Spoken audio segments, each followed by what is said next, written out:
All right, good afternoon, everyone. I know it's right at 2 o'clock right now.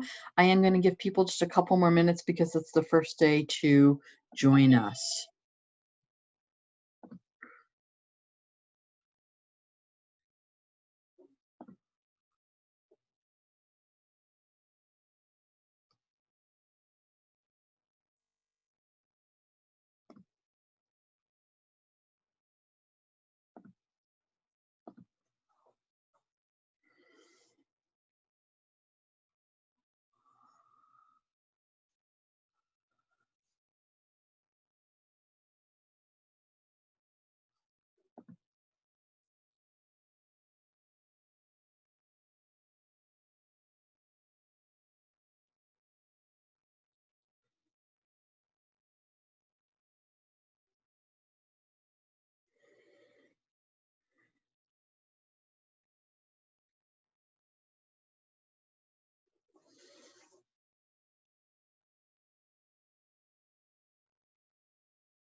All right, good afternoon. It looks like just about everyone's here, so let's go ahead and get started. My name is Dr. McKibben, or Professor McKibben if you prefer, and this is Sci 246 Research Methods with a writing emphasis. Um, and the main thing I want to do with you guys today is go through the syllabus, go through the schedule, make sure you understand everything that we're going to be doing in the class, and see if there's any questions. So that's the main goal for today. So before I do that, though, before I jump into the syllabus, I just will share just a little bit about myself. I see some old friends here from other courses, so hello to you. And I'm sorry if this is a repeat for you, but I'm going to do it for all the new folks. So, in terms of my background, I hold my PhD in clinical psychology from Ohio University. Um, and if you find yourself wanting to apply to a clinical program and you want to discuss anything, please feel free to do so. And I'll talk about how you get in touch with me for my office hours in just a moment. Um, so after I finished my degree, I kind of took a left turn and went into psychiatric epidemiology. I did a postdoc in that through Hopkins, and it was really cool because it really teaches you how to think about mental health globally. With clinical psychology, we tend to think of it at a more individual level, but with psychiatric epidemiology, you think of it at a more global level. For example, you might be interested in the question, if you're interested in psychiatric epidemiology, of how do we decrease suicidality in the US Army? That's a big global question. And that's actually one I did some research on a few years back. But my current areas of research interest are primarily in trauma and mental health service use. I also have started doing some research recently in the area of malingering. I think that's fascinating too. If you're not familiar with malingering, it basically has to do with faking symptoms, be they cognitive symptoms or mental health symptoms. It has to do with basically pretending you have symptoms when you don't. Now, why would anyone ever want to do that? Well, you could imagine a scenario where someone's been in a motor vehicle accident and they're looking to claim some additional money or sue. And as a result, sometimes people might claim symptoms they don't have. So our job, or well, one of our jobs, could be to assess if people are doing that. So we're developing in my lab a little malingering measure to try and help do that. So that's one of my areas of interest. But I have always had a love for research, for statistics, for assessment, and really for the research methods. Um, and if you find yourself with a similar passion for these kind of areas, you might get involved in a wide variety of research like I have. So I've done some really interesting work in autobiographical memory, in cultic research, in Listeria neurotoxins, personality change after stroke, marketing, etc. And it's been kind of fun just because I have always wanted to be involved in a wide variety of areas rather than just one. So that's been really nice. Anyhow, enough about me. Maybe I'll get an opportunity to learn a little bit about you as we go forward in the class a little bit later on. But what I would like to do now is get into our syllabus at hand and to really discuss the structure of the course. Okay. So let's do that. Let's start off with the basics. My name, I already told you that, so you're good on that, I suspect. And of course, I'm not using my office this semester, so that's kind of, we post it, but it's not being used. Best way to reach me is by email or to come to my office hours. So what are my office hours? They're Mondays and Fridays from 12 to 2 or Wednesdays from 12 to 1. Now, because of the whole Zoom thing and because of the way we're structuring the semester, it is by appointment only, but I made it super easy to make an appointment with me. Just go to this link that you see here on Go Once Hub, and you can easily schedule an appointment with me, and I'm happy to meet with you at those times, okay? and I will get a message about the appointment, et cetera, and then we can meet. So that's how you do that. Okay. Let's scroll down a little bit, talk about the whole text stuff for the class. So it looks like there's about to be a 13th edition. It may even be out at this point, but it's not really that readily available. I think it hasn't quite come out yet. I could be wrong, but we're using the 12th edition, which is from 2014, Research Methods, Design and Analysis by Christensen, Johnson, and Turner. And why are there two less listed? Because one's an ebook and one's a regular book. And it's just my way of saying, as long as you have the 12th edition, I don't care if you have an ebook or a hardbound textbook, whatever you like is perfectly fine. I always recommend getting the American Psychological Association Publication Manual of the APA. We are now into the 7th edition, so that's a relatively new change. You can see the year is 2020 for the publication of that. So it's a recommended text. You don't have to get it, and you'll be fine without it because I have some really good resources for you, some useful websites that'll give you what you need out of the book. But if you're planning on doing any research outside of here, any publication, any posters, it's a really handy thing to have. Okay, and I'll even point out that there was in addition to the publication manual this time, they came out with a smaller guide, just kind of like the good stuff. So that's another thing to consider. So what are some useful websites? I give you a couple. One is apastyle.org, and the other one is through Al Purdue.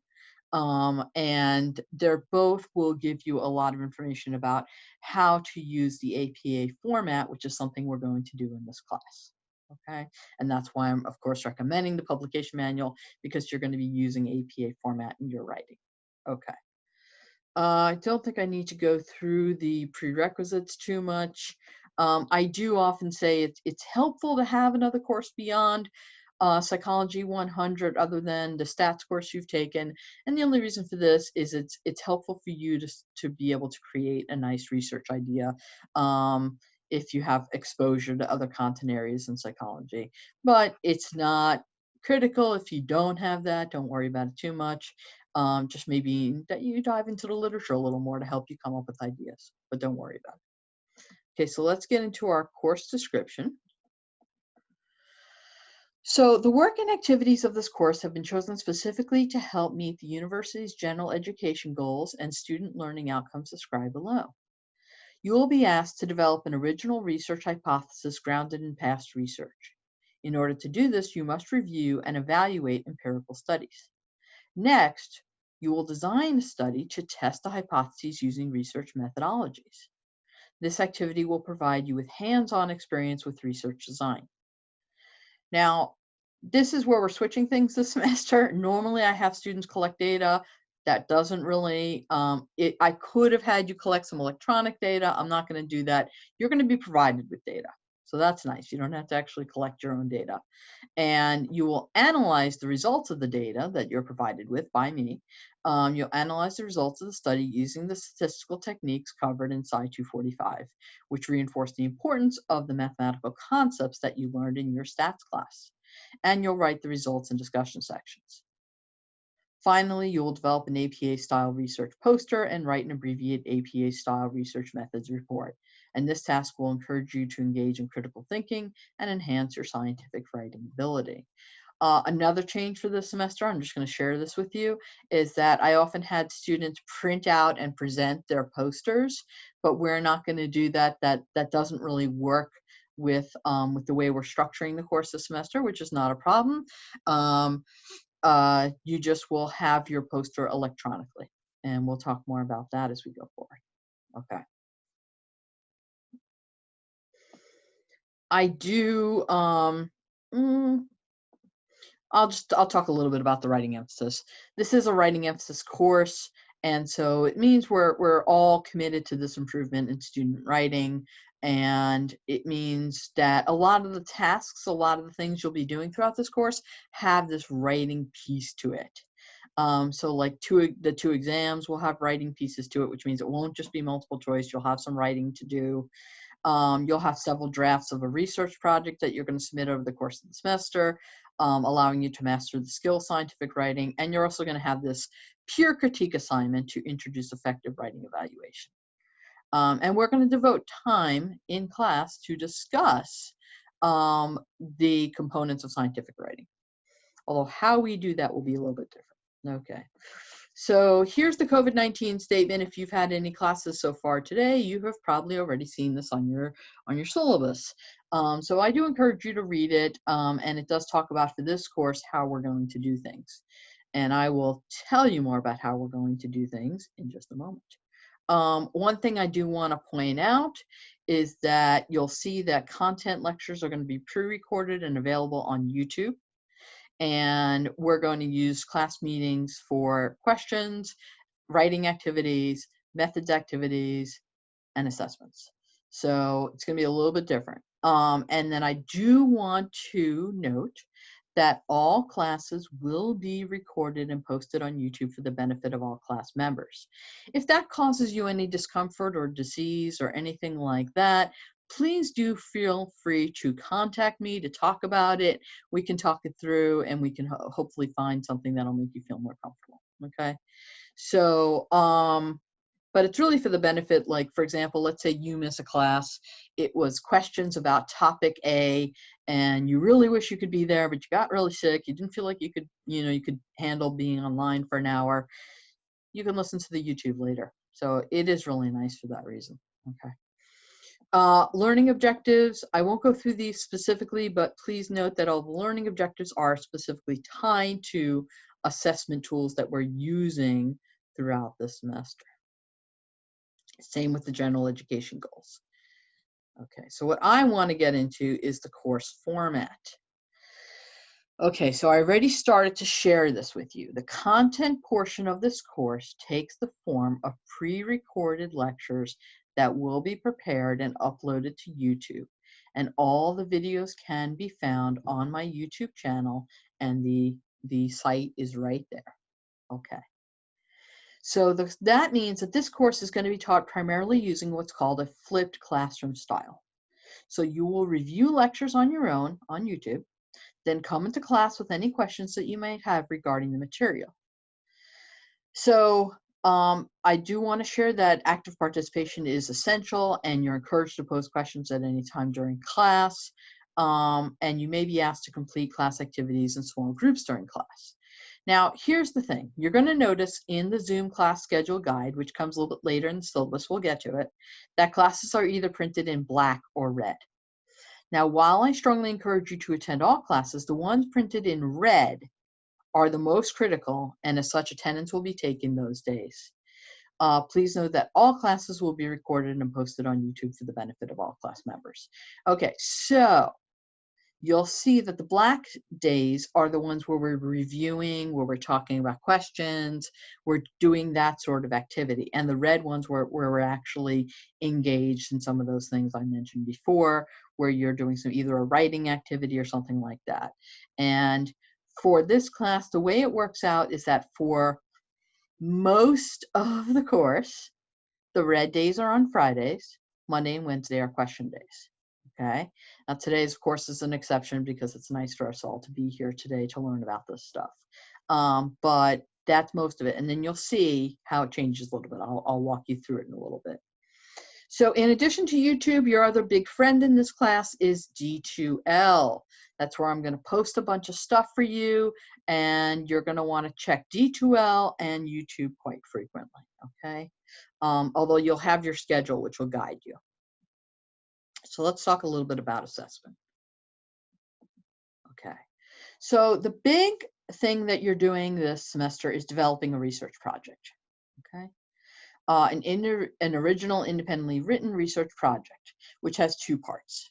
The research poster, where you'll actually develop an APA-style conference quality research poster. Again, all electronic, so you'll be using something like PowerPoint. Feedback on the content and style of the poster will be provided at benchmark dates throughout the semester. and you will learn how to conduct a literature review, formulate a hypothesis, write an introduction. Next, you'll learn how to design a study that tests your specific predictions and write a method section. Sorry, little error here. It says you will then collect data, but you will actually be provided with data. I will fix that and repost. And perform an appropriate statistical analysis using SPSS. And then you will learn how to present your findings in the results section. You will then learn how to compose a discussion section in which you interpret your results, evaluate your methodologies, and suggest theoretical and practical applications of your findings. And finally, you'll learn how to write an abstract, which is a structured scientific summary of the research, as well as compiling your references in APA style. Now, you're actually going to present, usually you'd present your research poster to the class, but you're actually going to have a more of a PowerPoint slideshow presentation for this. And this will allow you to get some feedback, and you're also going to get written feedback from your peers in the form of peer critique. So you're going to be getting feedback as you go along. And then we see that the final draft of the research poster will be the day that your final is scheduled, December 9th. And it'll be submitted in an electronic editable format, specifically PowerPoint or PowerPoint X, okay? That's just whether you have an older or newer version of PowerPoint. Okay. All right. Then we have the methods paper.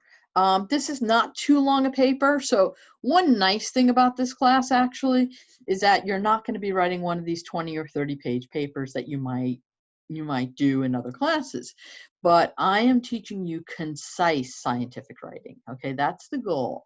So the posters, you might imagine, is going to be kind of concise, and you're going to have to be really tight in your writing, and it's a good skill to learn. The methods paper, you get to be a little more expansive, where you get to talk about your methods, and how it would look in a journal article, complete with references, and there's your date for that, December 2nd. Also electronic editable format. Okay. Peer critiques, as I talked about, is when you swap out, or I provide you with peer scientific writing, and you provide a critique. Now, the only thing I'm looking for in terms of a grade of peer critiques is how good you are at critiquing. So if person A critiques person B's grade who's being critiqued isn't at stake. It's just person A. I just want to see how good a job you can do with critiquing someone else. And don't worry, there'll be guidelines. You'll learn all about it. Okay. And there's an oral presentation where you're going to be providing a brief presentation of your poster, except on PowerPoint slides to the class. And one of the things I have students do in this class is prepare. This is probably one of the longer things you actually write for this class. It's a short paper. It's 2 pages in length in reaction to an assigned article. It's completed early in the semester, and it's designed to give me a sense for your writing style, strengths, and areas that could benefit from improvement.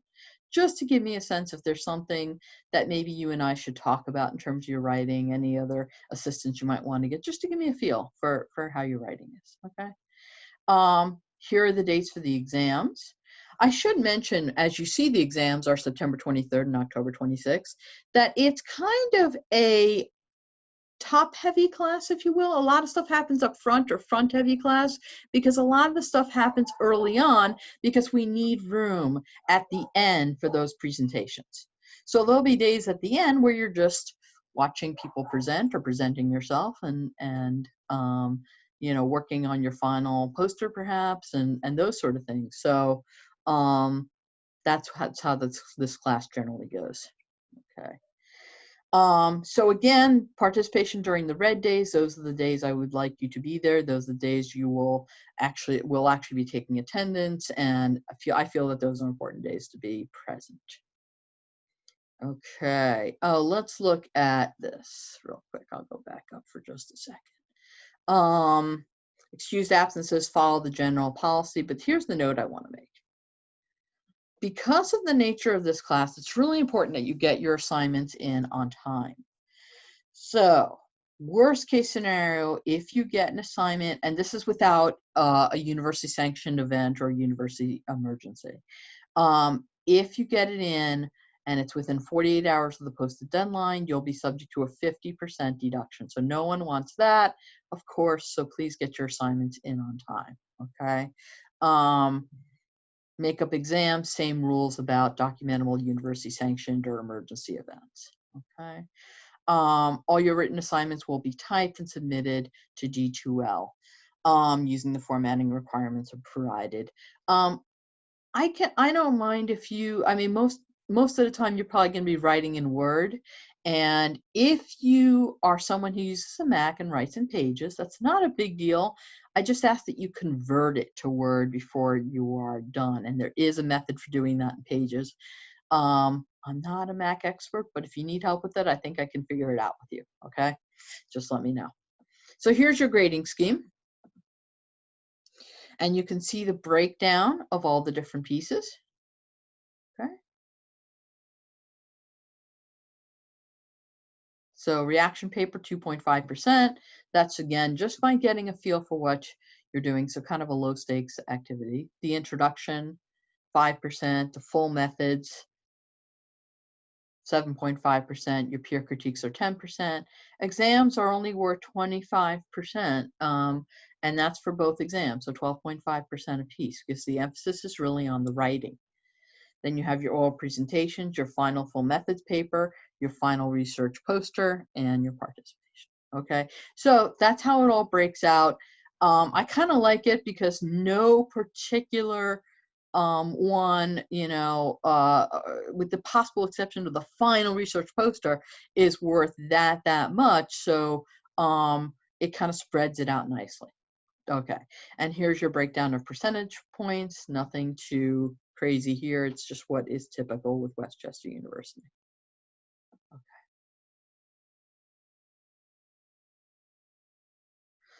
Okay. Let's just talk through a few of the policies. I won't go into detail about all of these, and then I will open it up to questions if you have any of those. So we'll do that in just a moment.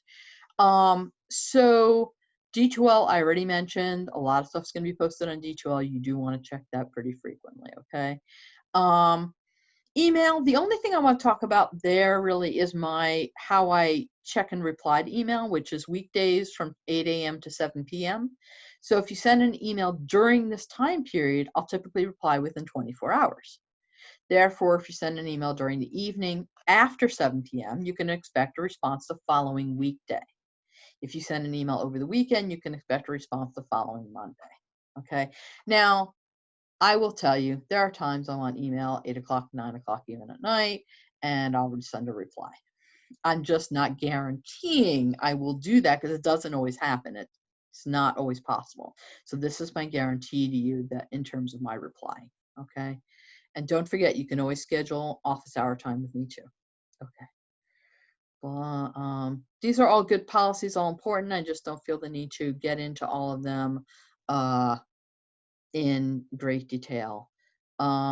Excused absence, I think you're already familiar with what constitutes an excused absence, but we can always talk about that if you're not. I do want to take a quick pause here by students with disabilities and remind you that we do have Westchester University Service for Students with Disabilities office. And if you happen to need an accommodation and you have paperwork to support that, please talk to me as soon as possible. The sooner you talk to me, the sooner I can make accommodations, the sooner everything gets nice and set up. So I'm more than happy to work with you. Just come talk to me. Okay. Again, all really important and interesting policies. I do invite you to read through all these. Now, I hope with everything we're doing here that there'll never have to be a class cancellation, but it's 2020, so who knows? So in the event class does need to be canceled, I will, of course, tell you what's going on or send you a note, send you an email, that sort of thing. So also do check your email. Sometimes I send you reminders that way. So check your email, your university email as well.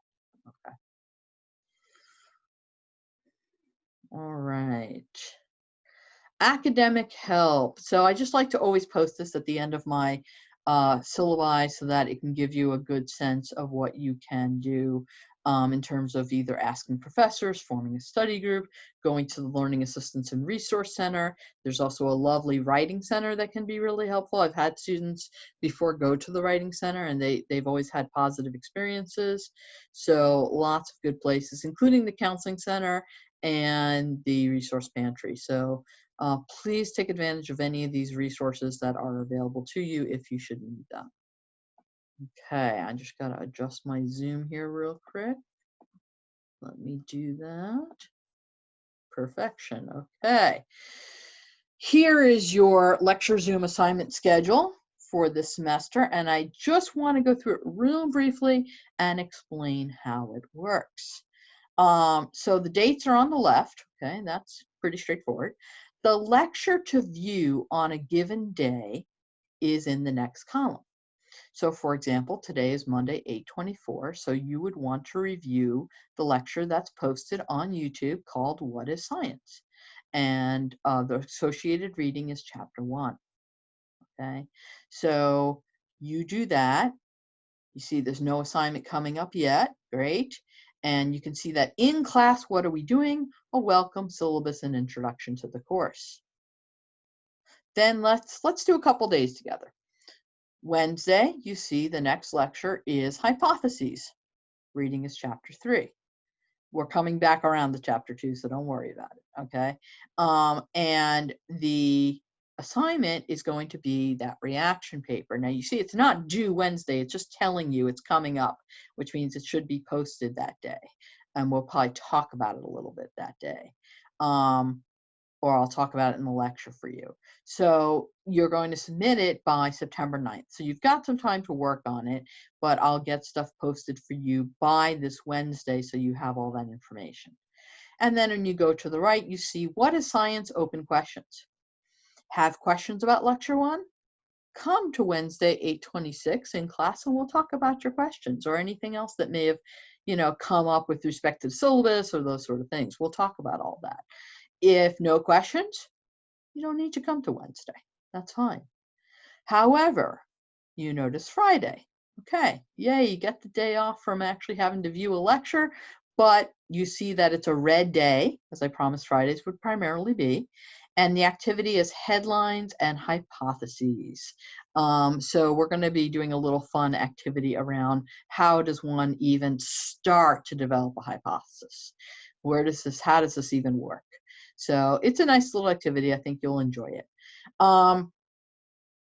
So that's how this schedule works. There's a few more things I want to show you. You notice that not every like Anatomy of Research article, there's no reading associated there. So not everyone has it. Okay, you see, as I promised, that pretty much the Fridays are where we're doing the activities. One thing I did want to point out is, of course, we don't have class on Labor Day. And then one other day that you may not be expecting is Monday, 9/28. It's a Jewish holiday called Yom Kippur, and we will not be having class that day. But I do make sure that we cover everything we need to cover. We have an open question for all the topics, so don't worry about that. There's always an open question day. Okay. And then you see here's exam 2 on 10/26, and I can show you where exam 1 is on 9/23. Okay.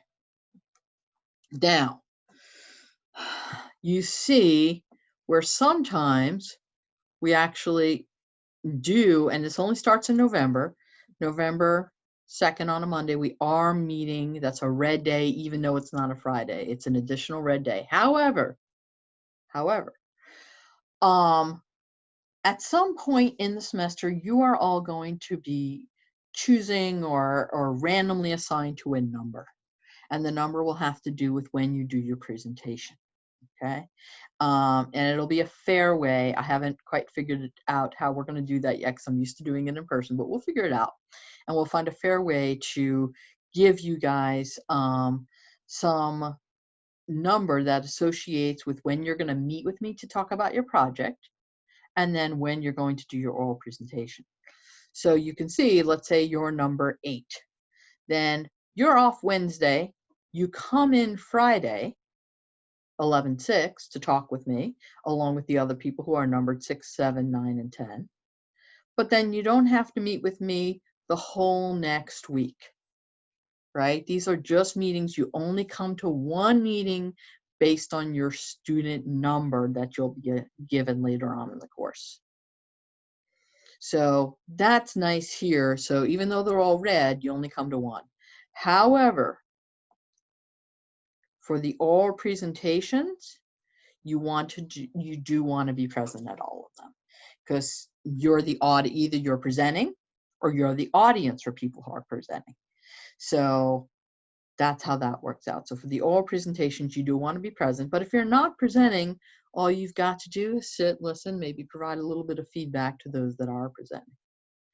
And as you can see, during the scheduled final exam time, I just have it labeled as open questions. Your final poster is due that night. So if you're still doing some last minute tweaks or anything like that, and you want to ask me any questions during that time period, you're welcome to do so. If you're already done, you don't need to do so. Okay. All right. So now, what I simply want to do is I'm going to pull up my chat. I'm going to invite you to ask any questions that you may have by going to the Zoom group chat. So if you're not familiar, for me, it may be different for you, but all my controls are on the bottom of my screen.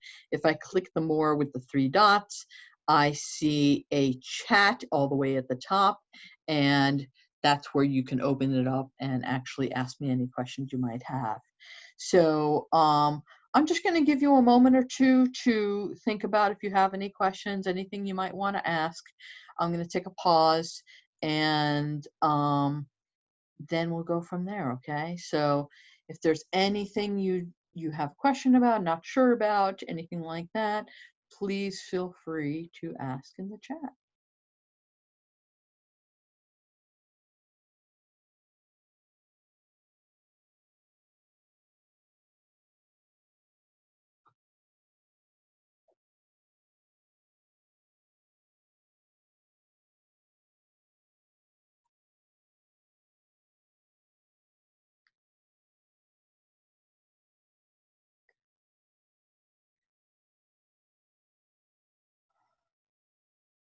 I'm gonna let it go just for a minute or two, and then if at that point, if in a minute or two there's no questions, we'll go ahead and call it a day.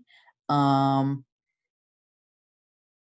we'll go from there. We'll continue talking. There are a couple of lectures already posted for you in YouTube, so if you want to get a head start, you're welcome to do that. I hope I mentioned, but if I didn't, if you want to meet with me and you're not available during one of my times, my open office hour times, then please feel free to email me, let me know, and we will find a time to meet. Okay, we will work that out. I don't want anyone to feel like, oh, I can't meet with my professor. So don't worry about that. That's not a problem. Okay.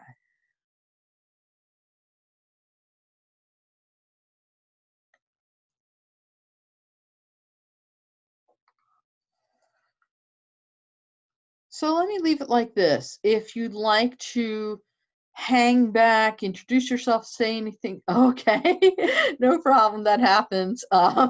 Someone's computer just died and then they came back, so no worries, that does happen. I'm sorry to hear it. I'm glad you're back. If you don't have any questions and you want to take off for today, please feel free to do so. Other than that, if you want to stick around, introduce yourself, say hi, anything like that, please feel free to do that. Other than that, I want to wish you a wonderful afternoon, and I'll see you back on Friday, if not before. Have a great one, guys.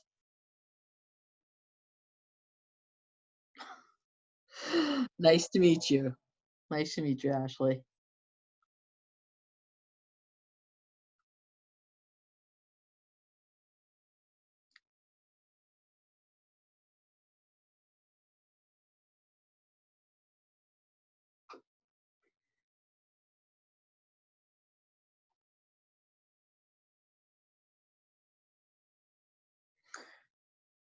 So there's only three of us left in the room. So if you did want to say hi, or if you wanted to, now it's only two of us. So if you wanted to say hi or anything, feel free to just take your mic off and do so. Other than that, I'll give you a minute and then I'll close down for the day.